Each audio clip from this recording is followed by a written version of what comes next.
If you have a stock that is worth $40 in your hand, and someone offers to buy it for $75, would you sell it?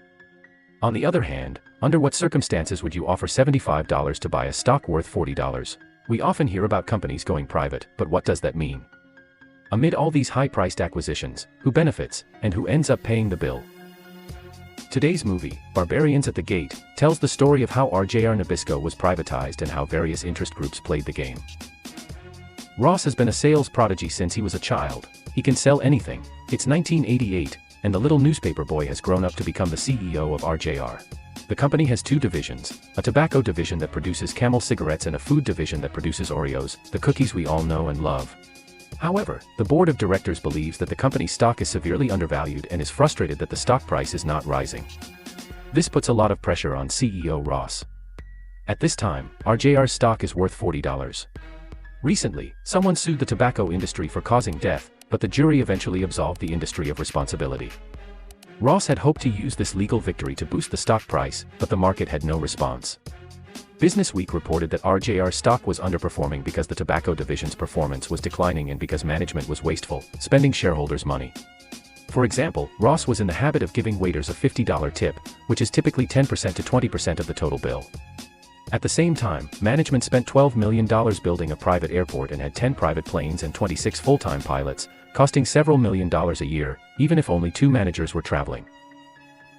In addition, Ross loved to host parties and gave away expensive gifts.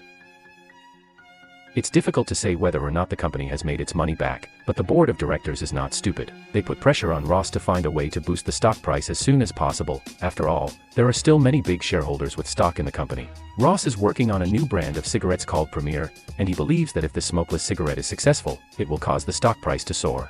A big shareholder gives Ross an idea. If the company can do a leveraged buyout, LBO, the stock price will quickly increase. Ross is then introduced to Henry from the private equity firm KKR. Henry tells Ross that the way a leveraged buyout works is that the private equity firm raises a large amount of money through borrowing and issuing public bonds, then uses this money to buy out all the shares from the shareholders. The firm then pays off the debt by using the profits generated by the company or by selling off assets and business divisions, and of course, this can include layoffs.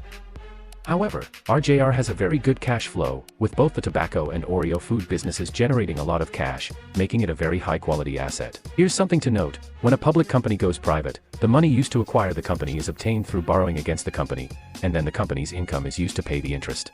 It's like a mortgage on a house. You borrow money from the bank by putting your house up as collateral, and then you pay off the loan with the rent you receive from the house.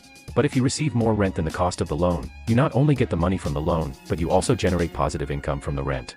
Ross is hesitant when he hears that there will be layoffs because he doesn't want to lay off a large number of employees. There's also another reason: if KKR succeeds in the acquisition, Ross's so-called perks, which he is accused of wasting money on, will also be cut, and Ross's decision-making will have to go through the board of directors. Ross won't accept being controlled by someone else, so he firmly refuses KKR and still hopes that Premier Cigarettes will go public and boost the stock price. However, after spending $350 million on Premier and conducting market research and trial use, the feedback is overwhelmingly consistent. They all said they tasted like shit. Like shit?